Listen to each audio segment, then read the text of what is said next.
Ok. Iglesia, Dios les bendiga. Les invito a que abran sus Biblias en Deuteronomio capítulo 30. Deuteronomio capítulo 30, versículos 1 al 7.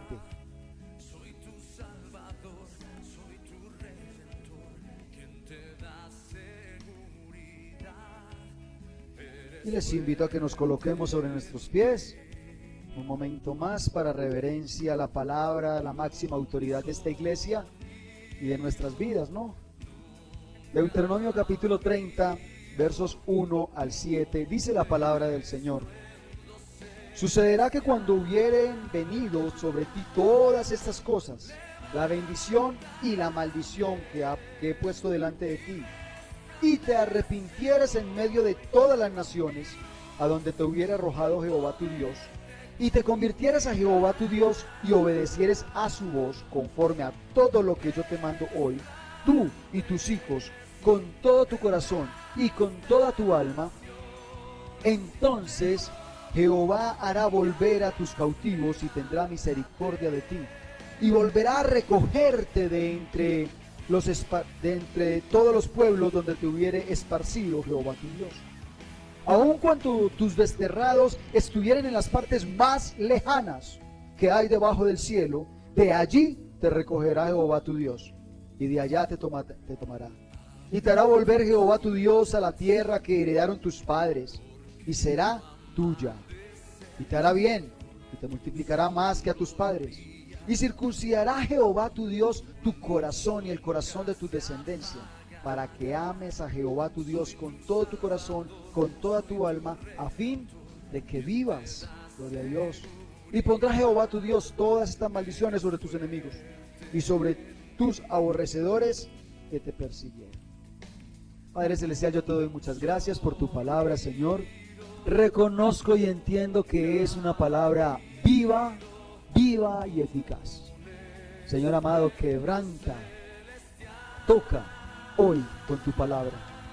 Prepara, Señor amado, el terreno una vez más. Sigue, Señor, moviendo y abonando el terreno para que esta palabra llegue a un terreno fértil que pueda dar fruto al 100 por 1.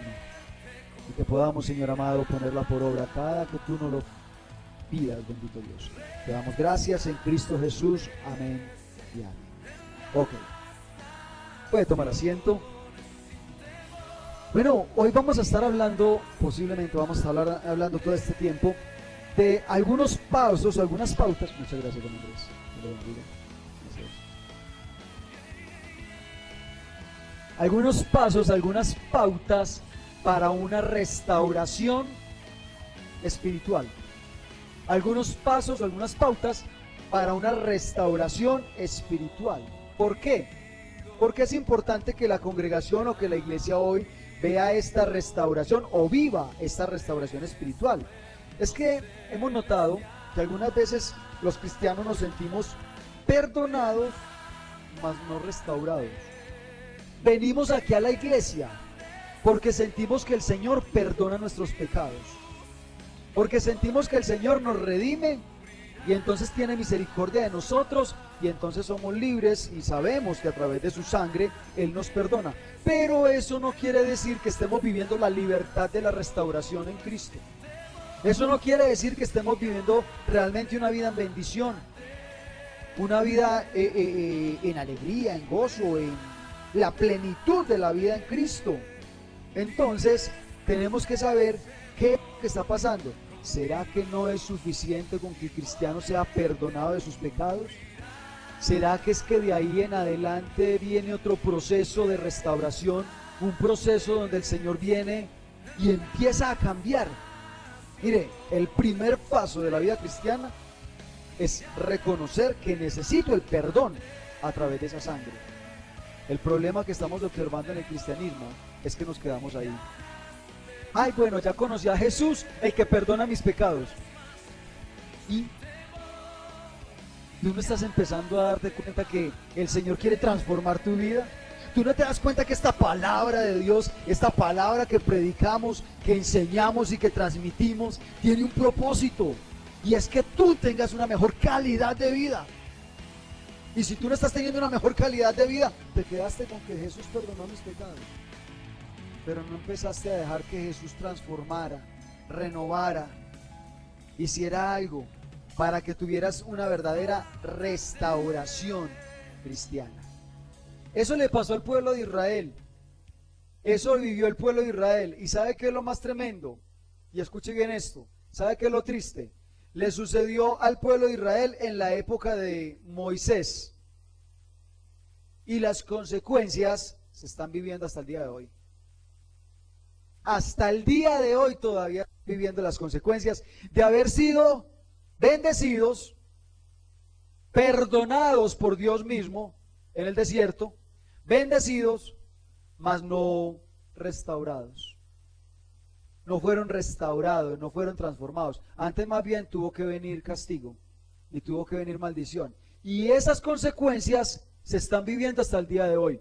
Escuche, el versículo 1 dice: sucederá que cuando hubiere venido sobre ti todas estas cosas, la bendición y la maldición. ¿Qué está preveyendo Moisés? De que el pueblo iba a recibir la bendición. Sí.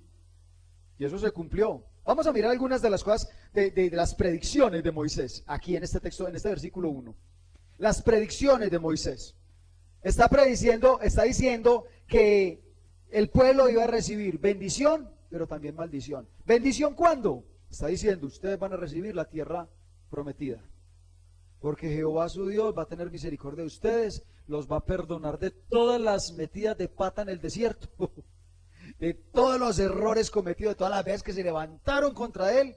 Jehová tu Dios los va a perdonar y les va a dar la bendición. Para mí hoy en día la mayor bendición es que el Señor me haya perdonado mis pecados y me haya permitido pertenecer. Mire, estábamos ahorita tomando la Santa Cena, gloria a Dios por ello, porque estábamos recordando que pertenecemos al cuerpo de Cristo porque fuimos perdonados por su sangre preciosa. Gloria a Dios por eso. Usted le da alabanzas al Señor por esa bendición que hemos recibido. El pueblo de Israel recibió la bendición. Es que el hecho de que ellos pudiesen entrar a la tierra prometida hablaba de que el Señor les estaba perdonando una vez más, les estaba aprobando y por ende les estaba dando esa tierra prometida, ¿verdad? Pero también habla y expresa acá que habrá un periodo de cautividad y dispersión y destrucción. Cautividad, dispersión y destrucción. ¿A raíz de qué? De que el pueblo iba a ser desobediente. Y qué tristeza que Moisés tenga que predecir también eso. Ustedes van a recibir la bendición, pero tarde que temprano van a tener que recibir también la maldición. Pero la maldición va a venir a causa de la desobediencia. ¿Y la maldición es qué? Que va a llegar a ustedes cautividad, va a llegar dispersión y va a llegar desobediencia. ¿De dónde sacamos esas tres características? De los dos capítulos anteriores, capítulo 29 y capítulo 28 de Deuteronomio. Moisés les describe exactamente cómo es que les va a llegar la maldición y cómo es que les va a caer a su casa por desobediencia. Capítulo 28 de Deuteronomio son las famosas bendiciones de la obediencia y del versículo 15 en adelante las maldiciones de la desobediencia. Y una de las maldiciones era que iban a tener cautividad de las otras naciones. Eso se cumplió. Eso se cumplió. La cautividad del pueblo de Israel se cumplió. Y déjeme decirle, hasta hace unos pocos años apenas vinieron a ser declarados en nación independiente. Y estamos hablando de cuántas generaciones en cautividad. ¿Cuántas generaciones en cautividad? La cautividad de las otras naciones. Dispersión. Hasta el día de hoy. Esta es la hora que los judíos todavía están errantes por todo el mundo. Esta es la hora que están regados por todas partes. Dispersión y destrucción.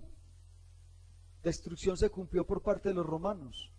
Los romanos después de Jesucristo en el año 70, lo que fue, bueno, en 50, fue que vinieron y destruyeron el templo, destruyeron la ciudad, acabaron con todo. Y allí fue la destrucción más grande que ha podido tener el pueblo de Israel. Entonces, estas dos primeras predicciones ya se cumplieron. La predicción de la bendición y la predicción de la maldición, ¿verdad? Pero la tercera predicción que está haciendo aquí Moisés es la predicción de la restauración. Y está diciendo en el versículo 2, y te convirtieres a Jehová tu Dios y obedecieres a su voz conforme a todo lo que yo te mando hoy, tú y tus hijos con todo tu corazón y con toda tu alma. Está prediciendo también, está diciendo Moisés que va a llegar un momento en que el pueblo se va a arrepentir y va a ser restaurado. Hasta el día de hoy, esa tercera predicción no se ha cumplido en el pueblo de Israel. ¿Sabe? La palabra de Dios me enseña que el pueblo, la nación judía, tarde que temprano se va a convertir a la fe en Cristo. Porque es el pueblo escogido de Dios y tarde que temprano se va a convertir a la fe en Cristo en algún periodo futuro. ¿Y cómo van las cosas? Cercano.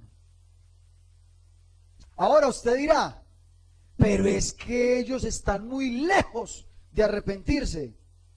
¿Usted cree que es que estaban muy cerca el día de Pentecostés? ¿Usted cree que el pueblo de Israel estaba muy cerca de arrepentimiento el día de Pentecostés?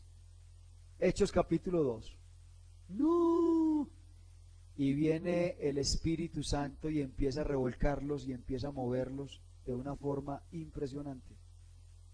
¿Usted no cree que el Espíritu Santo puede hacer otra vez algo grande en el pueblo de Israel para que vuelvan otra vez a la fe en Cristo y a ser restaurados? Claro que sí. Algunas personas, inclusive muchos, creen que se van a establecer nuevamente en Jerusalén, que una de esas predicciones, según Deuteronomio capítulo 30, es que van a volver otra vez a la fe en Cristo y el Señor los va a volver a reunir otra vez físicamente en Jerusalén. No sé realmente, y no es fácil interpretar esa parte de la Biblia si es simbólica o es literal, pero la verdad es que ellos se están reuniendo.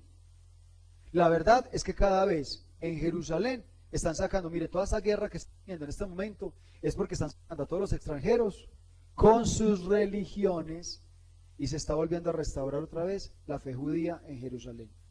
Eso se está empezando a dar. Obviamente todavía les falta mucho para poder poseer todo Canaán, porque la idea sería esa. No, los judíos que hay hoy en día regados por el mundo no caben en Jerusalén.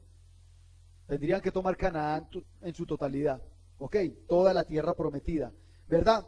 Entonces, muchos creen que eso va a ser también en forma física. Ahora, el cambio en ellos llegará a sus almas.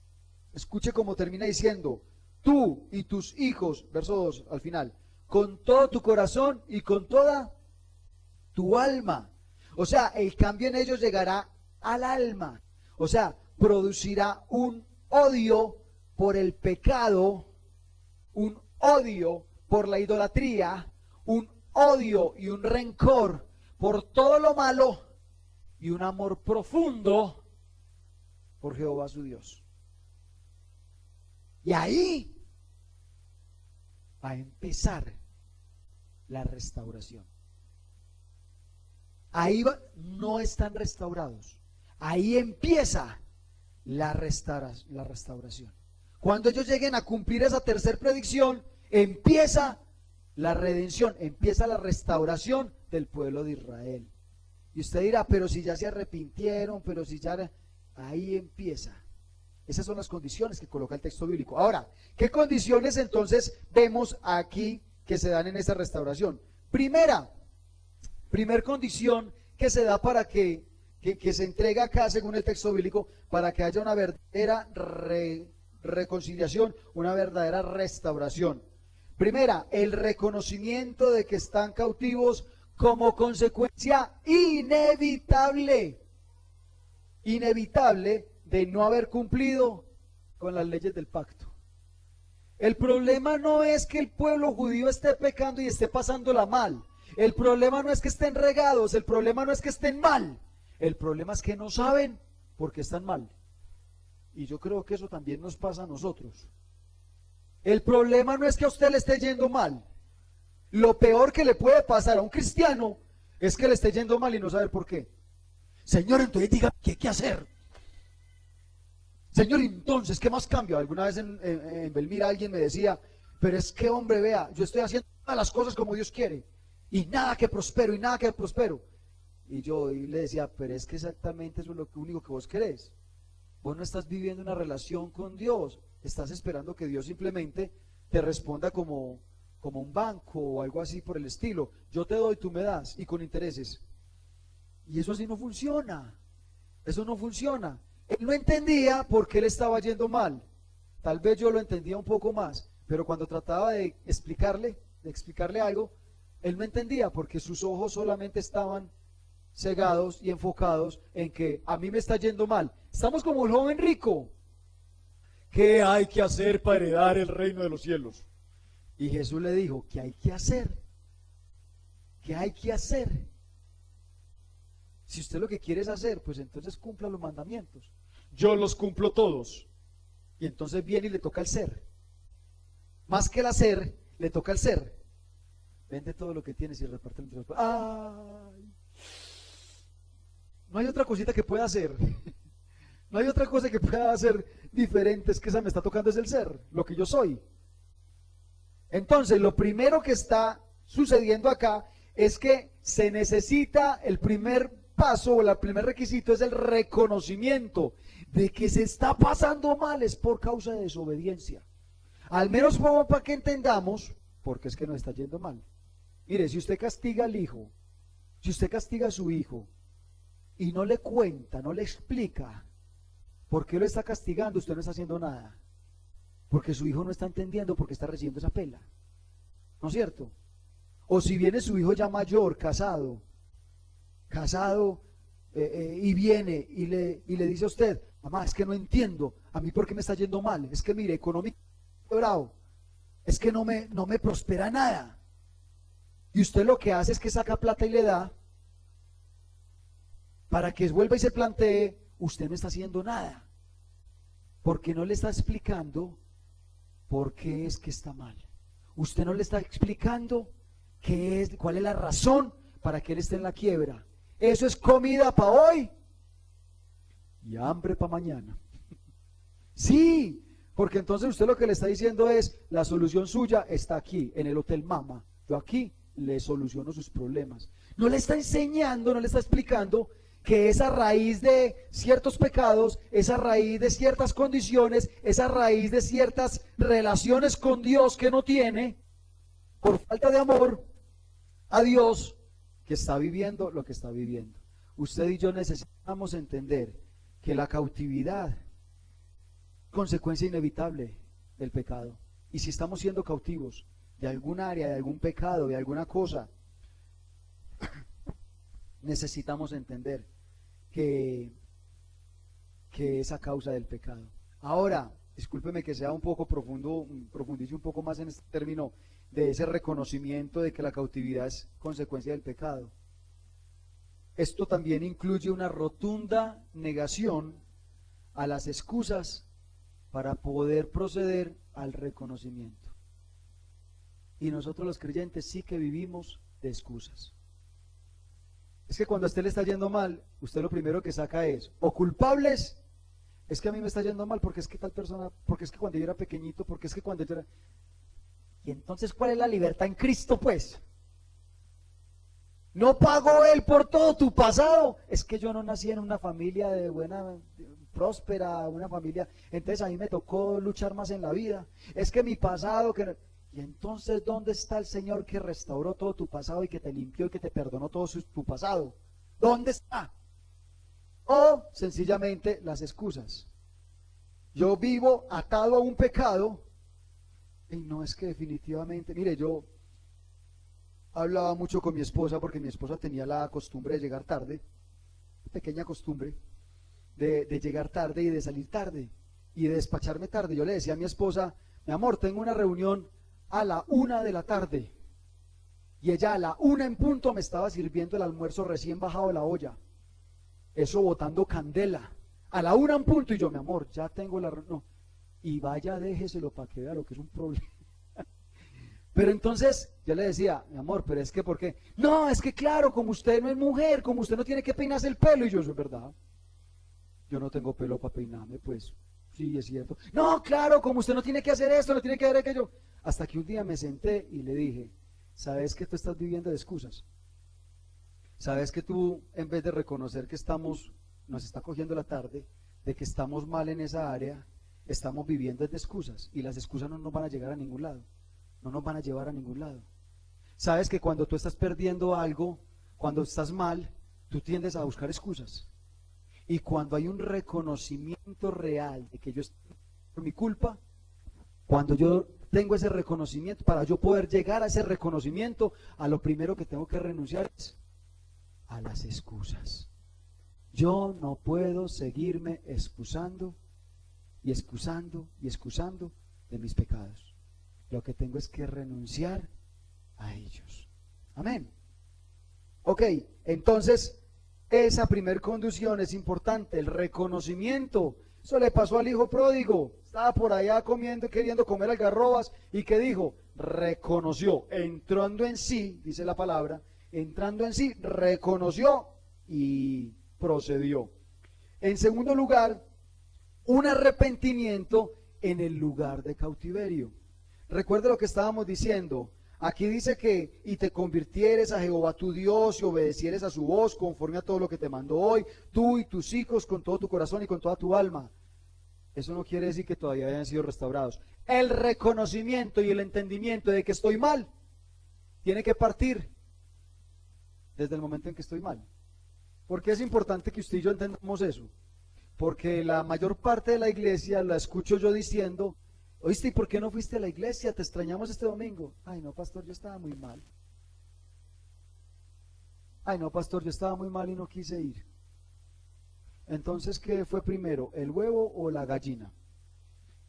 Y como que nos pasamos en esa situación. Estabas mal, pero no quisiste ir a la iglesia porque estabas mal, pero era el lugar donde te podías poner bien, donde el Señor te podía ministrar a través de tus hermanos, a través de la alabanza, a través de la oración, pero no, cuando yo esté bien. ¿Y quién dijo que la iglesia era un lugar para los que están bien?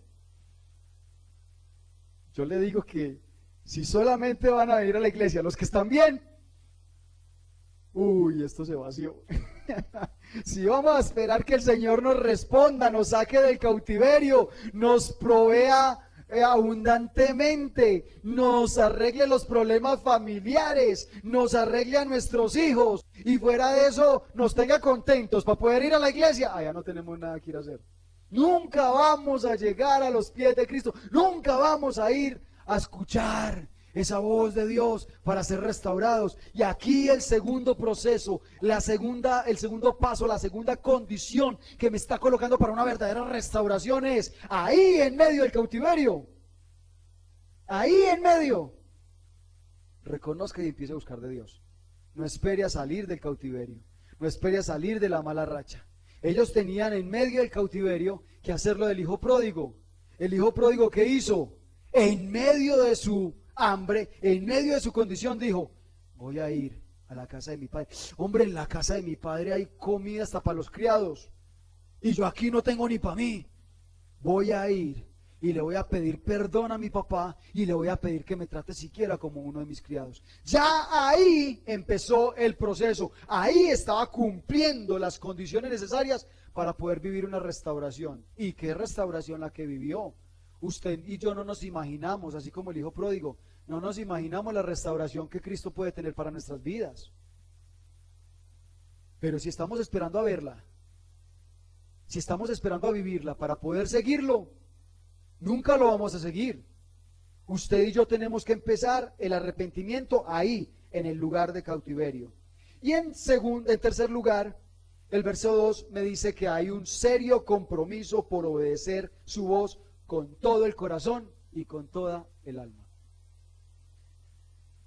Y es aquí donde llegamos también a una falta de restauración en muchas vidas, por falta de un serio compromiso por obedecer su voz. Dice: y te convirtieres a Jehová, verso 2, a Jehová tu Dios, y obedecieres a su voz conforme a todo, Ahorita hablábamos, yo no puedo obedecer, yo no puedo comer el cuerpo de Cristo parcialmente. Y eso es lo que le ha pasado al pueblo de Israel. Ellos obedecen la ley de Dios parcialmente, lo que les conviene, y Jesucristo no les conviene. A ellos no les convenía Jesucristo. ¿Por qué no les conviene? Es que lo matamos, para empezar. Reconocer que matamos al Mesías, que nosotros somos los culpables. Entonces, está diciendo, obedeciere su voz conforme a todo lo que yo te mando hoy. Tú y tus hijos, ¿con qué? Con todo tu corazón y con toda tu alma. La palabra alma es la palabra nepes. Y nepes significa ser, con todo tu ser, con todo lo que eres, con todo lo que piensas, lo que haces, lo que oyes, lo que ves, ¿verdad? Es la esencia de la vida. Con toda tu vida, con todo lo que proyectas. El Señor está pidiendo que Él pueda intervenir en tus proyectos. Tú no puedes esperar una restauración de Dios cuando estás proyectando paganismo, cuando estás proyectando y estás viviendo y practicando desobediencia, deshonestidad, hacer cosas deshonestas, injustas. Cuando estás proyectando, mirar a ver cómo sales adelante por encima de quien sea. Tú tienes que comprometerte con Dios si quieres una verdadera restauración en tu vida, si quieres una verdadera restauración en tu casa. Tú tienes que proyectar que tus negocios sean limpios. Tú tienes que proyectar que tu vida sea limpia y tienes que proyectar hacer todo lo que el Señor te mande. Tú no puedes seguir esperando la restauración en Dios si estás proyectando nunca perdonar a ese ser que te hizo daño. Tú tienes que proyectarte para que el Señor te diga perdona y tú perdonar. Y lo que dice la palabra es que cuando tú tomas esa condición, estás listo y preparado para una restauración espiritual. No te quedes con el perdón de Dios. Cumple estos 3 requisitos y empieza a vivir una vida en libertad. No te quedes simplemente con que el Señor Jesús perdonó mis pecados y no poder vivir esa restauración que el Señor está queriendo para tu vida. Esa libertad, ese avivamiento, ese fuego. Como cantábamos ahorita, que no se apague el fuego.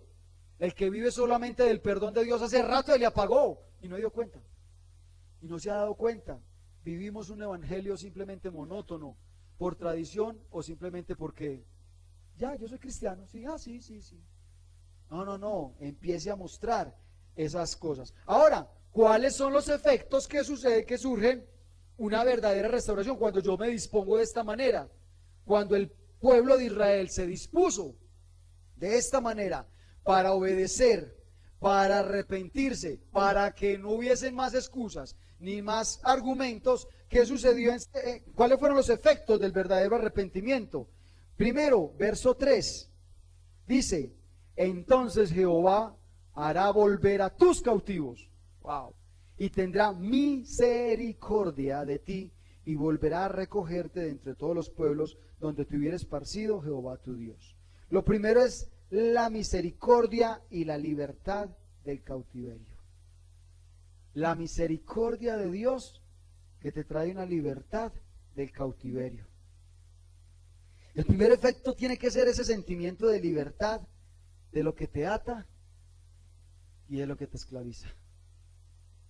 Señor, es que definitivamente yo no soy capaz de dejar este pecado. Si tú empiezas a obedecer la voz de Dios, si tú empiezas a dejar con toda tu alma y con todo tu corazón, si tú te arrepientes y te das cuenta por qué es que estás mal, créeme que el Señor te ayuda a dejar aquellas cosas que tú no eres capaz. Y mire, yo quiero hablarle de mi testimonio personal. Cuando yo conocí a Cristo, conocí el perdón de los pecados, conocí que Jesucristo quiso lavar mi vida. Yo era un fumador empedernido.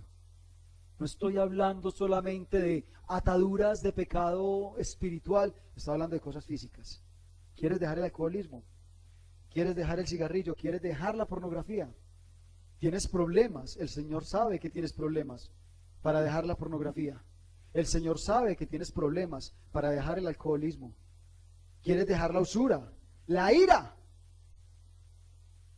Estás muy tranquilito mientras no te digan nada. ¿Pero qué? ¿Por qué? ¿Quiere dejar la ira? No es capaz de controlarla. Empiece a obedecer al Señor. Empiece a meterse con el Señor. Y el Señor está prometiendo, mire, cuando yo conocí a Cristo y el perdón de los pecados, yo era un fumador empedernido. Y yo le dije, Señor, yo me estoy fumando entre paquete y medio de cigarrillos diario. Y saben que cuando yo dejé a mis 18 años, yo dejé el cigarrillo por 3 meses. Lo dejé por 3 meses. 3 meses. 3 meses. Cuando yo dejé el cigarrillo por 3 meses, yo me fumaba medio paquetico. Y a los 3 meses, en mis propias fuerzas lo dejé. Y a los 3 meses lo cogí, paquete y medio cigarrillo. Me desquité. Y yo le decía al Señor a los 22 años cuando conocí a Cristo, yo ya lo dejé. Y me fue muy mal. Y me fue muy mal. Señor, entonces, ¿qué vamos a hacer? Porque yo sé, conocí el perdón de los pecados. Yo le dije, yo sé que a usted eso le molesta. Estoy atentando contra mi propio cuerpo. Estoy atentando contra mi organismo. Estoy acabando el cuerpo que tú me regalaste. La tosecita ya no me la aguanto. Todo el tiempo. Ya no aguantaba, mis pulmones ya estaban contaminados. Y en cuestión de 8 días, escuche bien eso, 8 días, sucedió un milagro inexplicable, como todos los milagros, ¿no es cierto? Pues obvio. Un milagro espectacular en mi vida. Yo cogí un cigarrillo, lo prendí, me fumé la mitad, inmediatamente empecé a trabucar. Y me tocó irme para un rincón a trabucar como si hubiese comido quién sabe qué. Media hora más tarde traté de prender el cigarrillo, solamente con tratar de prenderlo, con el olor del cigarrillo, me daban náuseas. Le cogí asco, yo empecé a preguntarme, ¿pero qué pasó? ¿Será que dejé a alguien en embarazo por ahí? No sé, me están dando los cuscos a mí. Yo empecé a pensar de la manera, pero hace rato que yo no me meto con nadie, nada. No, yo estoy sano. ¿Qué pasa? ¿Qué pasa? ¿Por qué esta trapocadera? Y viene el Espíritu Santo y me dice, ¿no me dijiste que te lo quitara? ¿No me dijiste que te lo quitara? En 8 días te quité lo que tú empezaste a hacer desde los 12 años, 10 años fumando. Y en 8 días te quité lo que tú no eras capaz de dejar. Y yo le doy gloria a Dios porque conocí a un Dios hacedor de milagros. ¿Sabe qué era lo que más tristeza me daba? Mi papá me enseñó a mí a nadar desde muy temprana edad. Y cuando llegábamos a una piscina, lo primero que hacíamos era cruzarla de lado a lado por debajo. Lo primero, tirarnos a cruzar la piscina. Después de esos 8 días, mientras yo estaba fumando en esos 10 años, yo perdí mis pulmones completamente. Yo me metí y sentía que se me acababa el aire. Después de esos 8 días donde el Señor me libró de esa cautividad, yo volví a piscina. Y lo primero que yo hice fue meterme aquí y salir allá. Y yo salí llorando al otro lado. Yo salí llorando al otro lado diciéndole, Señor, ¿qué hiciste conmigo? Señor, me libraste de la cautividad. Me liberaste, no solamente perdonaste mis pecados, también me liberaste del cigarrillo, me liberaste del alcohol, me liberaste de las mujeres, me liberaste de la pornografía, liberaste mi economía, liberaste mi familia, me liberaste, Señor, de la cautividad. ¿Cuándo pasó eso? Cuando no me conformé con el perdón de los pecados, sino que quise también decirle al Señor, yo sé que a ti te molesta esto en mi vida, por favor, ayúdame a quitarlo ahora.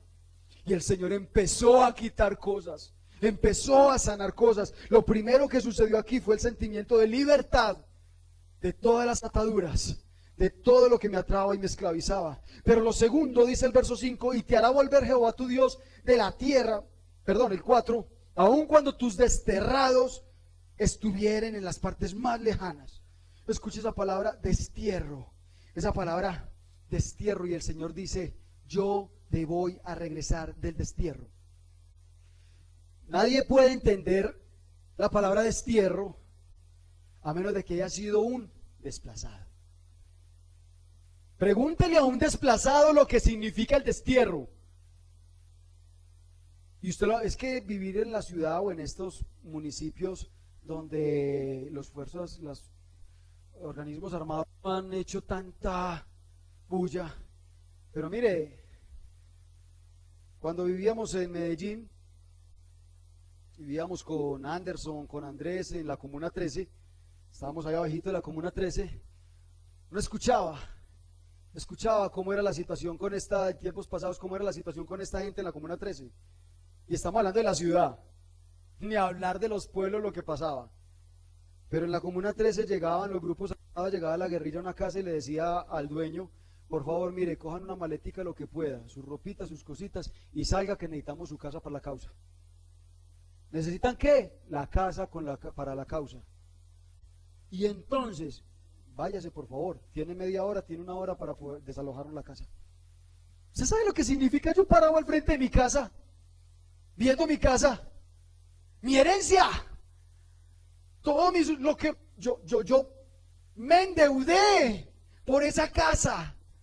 Yo la pagué poco a poco, es más, todavía la debo, lo más duro. Y ahora no puedo entrar porque estos están usurpando el lugar, están tomando lo que a mí me pertenece, lo que Dios a mí me regaló, y ahora esto lo están tomando y yo estoy aquí con una maleta y eso es todo lo que tengo. Porque me desterraron. Mire, yo no sé si usted ha vivido eso, yo no lo he vivido. Yo solamente he vivido alguna vez que me fui a acampar por allá a San Jerónimo. Armé la carpita, muy chévere, los muchachos íbamos, armamos la carpita y llegaron dos tipos armados. Mire, amigo, bien puedan acampen, este lugar es de ustedes, disfruten de todo. Mañana cuando se vayan, por favor, me dejan la carpa armada, la necesitamos. Y yo, ¿qué hay? ¿Qué hay? Pero yo veía esos fusiles. No, a ver, todo. Eso es suyo, hermano. Y si me dolió una pinche carpa. ¿Usted se imagina el campesino saliendo de su tierra? A mí me dolió una carpa, que eso no vale nada. Ahora un campesino viviendo, dejando sus cultivos, su ganado saliendo. Y mirando de lo lejos, mirando la montaña ya a su tierra. Y otra gente llegando y tomando posesión de los cultivos, arrancando esos repollos, arrancando esos tomates para vivir, porque para la causa, y yo, eso era mío. Y el Señor dice, y por más lejos que estés, yo te voy a volver a dar lo que era tuyo desde el principio. Lo que tú sentiste que perdiste por desobediencia. Esos dones que tú perdiste, que ya los viste. Mire, lo que más duro, yo le he predicado algunas veces y he dicho, mire, lo más duro del ministerio es que usted desobedezca, el Señor lo quite y ponga otro en su lugar. Y que el día menos pensado usted esté sentado ahí, viendo un predicador, viendo un ministro de la alabanza, viendo una persona servir, viendo una persona enseñar, y el Señor venga y le diga, esa persona lo está haciendo porque tú no lo quisiste hacer, porque tú fuiste desobediente. Mira, a mí me mataría eso, que el Señor venga y me diga, tú fuiste negligente, no quisiste servir, los dones que te di los escondiste, los talentos los metiste debajo de la tierra, no produjiste, no trabajaste, no quisiste servir para el Rey de Reyes, el mejor trabajo que usted puede tener en el mundo, servirle al Rey de Reyes. Él paga y paga bien, es el mejor patrón. Y el Señor dice, si tú te arrepientes, si tú vuelves a mí, yo te devuelvo lo que es tuyo. Ese destierro, de donde quiera que estés, por más lejos que estés, yo vuelvo y te traigo. Ahora, ¿qué significa también ese destierro? Pérdida de una identidad como hijo y como heredero. Es que recuerde que cuando yo heredé una casa, hablábamos en otra predicación de ello, cuando yo heredé una casa, mi papá muere y me deja su casa. Yo voy, tomo posesión y todas las personas dicen, ese es el hijo, por eso está heredando lo que el papá, o sea, automáticamente muere el papá. Bueno, ¿quiénes son los hijos para repartir la herencia? ¿No es cierto? Porque eso me identifica como hijo, como heredero. Cuando a mí me destierran, yo pierdo mi identidad. ¿Y esa casa de quién era? Ah, era de fulanito de tal, fue de fulanito de tal hace tantos años. ¿Y dónde están los hijos? Ah, no, ahí ya no hay hijos, ahí lo que hay es guerrilla ya. Ahí lo que hay es grupos armados ya. Ahí lo que hay, eso ya lo repartieron, eso ya dejó caer. Yo no sé si usted ha pasado, yo me imagino que usted aquí en el campo ha pasado por esas casas en las fincas donde ya están caídas, destruidas, vueltas nada, y usted dice, ve, eso nadie lo toma. Usted no sabe quiénes son los dueños de esa propiedad. Eso lo dejaron caer, eso lo dejaron dañar. Es como si no tuviera dueño. Y eso es lo mismo. Cuando yo pierdo y soy desterrado, cuando yo peco y soy desterrado, yo pierdo mi identidad como hijo. Y el Señor dice, yo te vuelvo otra vez a adoptar. Yo vuelvo otra vez. Muchos cristianos han perdido su identidad como hijos de Dios y ahora son esclavos del consumismo y del sistema de este siglo, sin darse cuenta que hay restauración para sus vidas. Hay restauración en el arrepentimiento, hay restauración en volver otra vez a tomar los pasos del Señor. ¿Cuáles son entonces? Ya vimos las predicciones de Moisés respecto a que iba a haber bendición, pero la íbamos a perder. Pero iba a haber restauración. Pero las condiciones para esa restauración ya también las vimos. Vimos las condiciones para ser restaurados. Ahora la pregunta es, ¿cuándo se da cuenta usted que usted fue restaurado? ¿En qué momento usted se da cuenta que fue restaurado? Y lo que dice el verso 6 es, y circuncidará Jehová tu Dios tu corazón y el corazón de tu descendencia para que ames a Jehová tu Dios con todo tu corazón y con toda tu alma, a fin de que vivas. Primer característica de un restaurado, un corazón circuncidado. ¿Cómo hago para cortar el prepucio a mi corazón? Pregunta interesante, ¿no es cierto? Alguna vez hemos predicado acá respecto a esa circuncisión y lo hemos llevado a la tipología, al contraste, a la comparación que hace acá con la parte del corazón. Cuando al judío le cortaban el prepucio, lo circuncidaban, eso hacía que todo el tiempo su miembro eréctil, su organismo, órgano reproductor, quedara al descubierto. Quedara al descubierto. Usted sabe lo que significa eso, los hombres saben qué significa eso, las mujeres no. Usted sabe lo que significa cuando el glande, la cabeza del órgano reproductor, queda al descubierto. Mire, eso hace cuenta que usted tuviera una tostada debajo de los...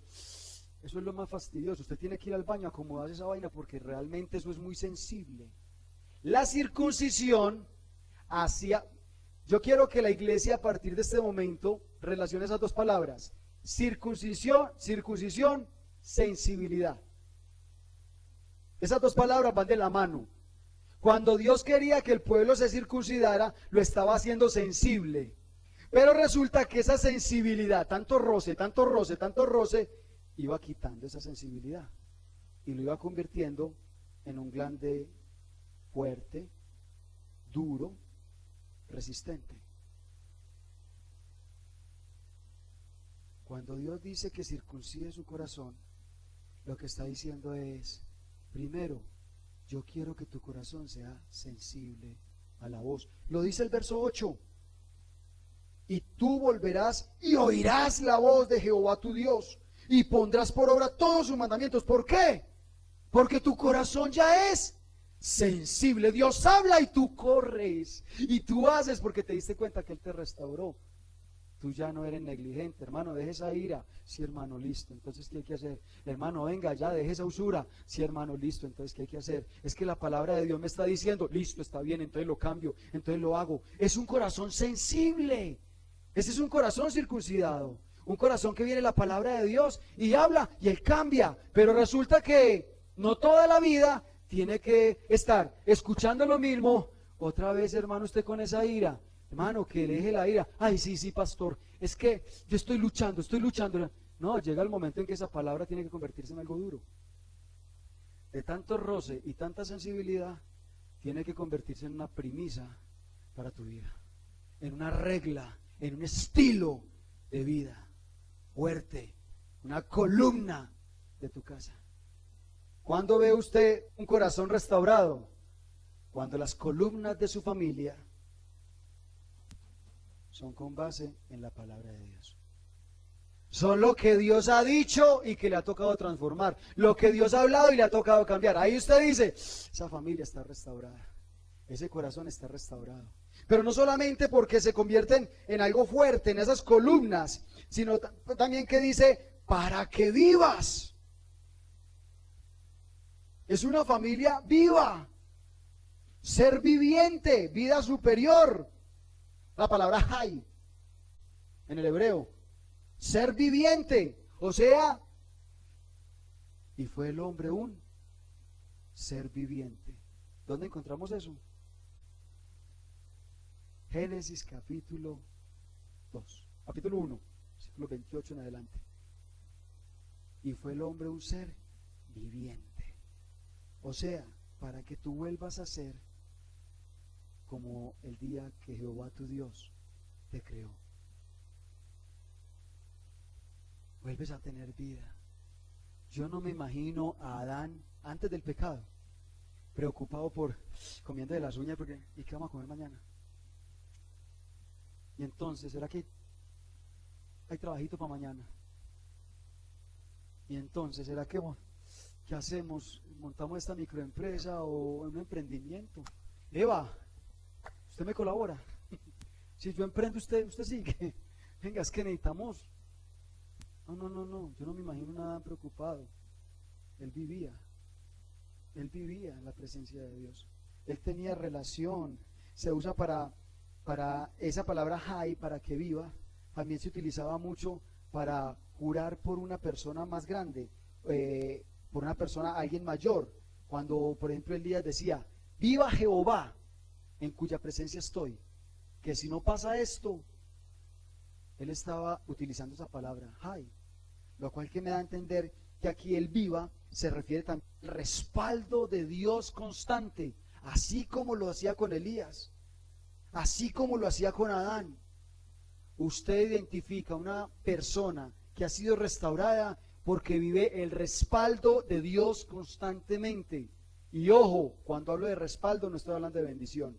Recuerden la predicación donde hablábamos, la bendición es momentánea, la bendición se acaba. Con el respaldo de Dios, todo lo que hagas prosperará, dice el Salmo 1. Para empezar, eres como un árbol plantado junto a corrientes de agua, das fruto en su tiempo y tu hoja nunca cae, y todo lo que hagas prospera. Ese es el respaldo de Dios. Eso significa vida. Y usted identifica a una persona restaurada porque tiene vida en abundancia. Pero luego viene y dice el versículo 7, y pondrá Jehová tu Dios todas estas maldiciones sobre tus enemigos y sobre tus aborrecedores que te persiguieron. ¿No le parece maravilloso que usted no tenga que preocuparse más por esos que le tocan la puerta, esos que lo mantienen hasta acá, esos que lo quieren oprimir y que lo quieren ver acabado? Porque enemigos se van a levantar. A usted lo ven restaurado y se van a levantar envidiosos, se van a levantar cosas, y bueno, perseguidores. Y el Señor dice, voy a traer destrucción sobre ellos. Ellos se van a acabar. Esas maldiciones en las que tú vivías, esas ataduras en las que tú vivías, las van a vivir ellos. Ellos son los que van a ser destruidos. Y tú no vas a tener que hacer nada. Nadie te podrá hacer frente. Cuando tú ves una persona que por más enemigos que se levanten, nadie la destruye, esa persona ha sido restaurada en la presencia de Dios. Iglesia, quiero terminar con esto. El creyente no se puede seguir conformando con menos que eso. Usted y yo no nos podemos seguir conformando con menos que eso. Si nuestra vida no está siendo restaurada, entonces eres un desterrado todavía. No estás viviendo lo que Jehová tu Dios te dio, lo que fue prometido para ti. Que por falta de arrepentimiento verdadero no estamos viviendo la libertad del reino. Si nuestra vida no está siendo restaurada, Nosotros somos unos desterrados que por falta de arrepentimiento no estamos viviendo la libertad del reino de Dios. Y en segunda conclusión, la iglesia necesita ser sensible a los mandatos de Dios. La iglesia necesita otra vez, así como el hijo pródigo, reconocer y entender: hombre, yo he fallado. Yo me gasté lo que no era mío. Yo abusé de la confianza que Dios me ha dado. Y por eso ahora estoy esclavo de un pecado. Necesito volver a la casa del Padre. La iglesia necesita ser sensible a los mandatos diarios de Dios. No solamente a los que te dio cuando lo conociste, sino los diarios, todos los días. No sea que nuestro corazón se endurezca y, habiendo sido perdonados de nuestros pecados, vivamos en esclavitud permanente. ¿Cuántas personas han sido perdonadas de sus pecados, pero no han sido libertados de su esclavitud? Y el Señor está diciendo: ¿hasta cuándo? ¿Hasta cuándo vas a reconocer? ¿Hasta cuándo vas a entender? ¿Hasta cuándo? Es el momento que te levantes. Es el momento que... Por favor, hay una canción ahí en el escritorio. Es el momento que la iglesia empiece a brillar con una verdadera restauración de parte de Dios. Le quiero invitar a que cierre sus ojos y deje que el Señor ministre su corazón y su vida. Deje que el Señor toque su ser, que el Espíritu Santo de Dios, como decíamos ahorita, descienda y que ese fuego no se pierda.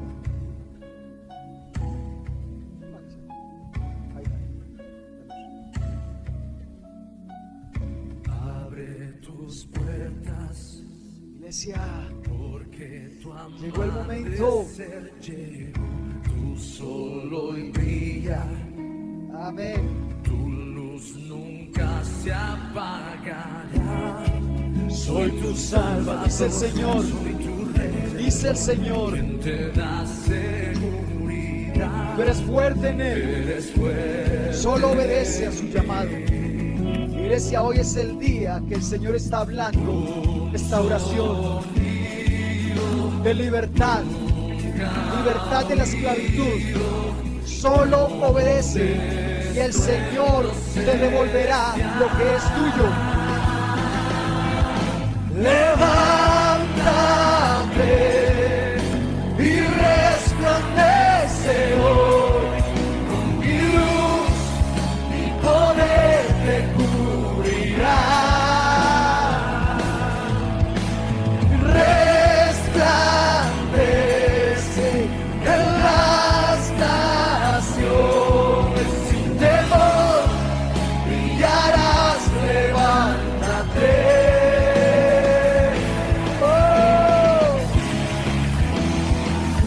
Si hay algo a lo que tú tengas que renunciar el día de hoy, si reconoces en medio de la cautividad que Jehová tu Dios te ha llamado, te ha escogido y que tú has sido necio, que tú has sido...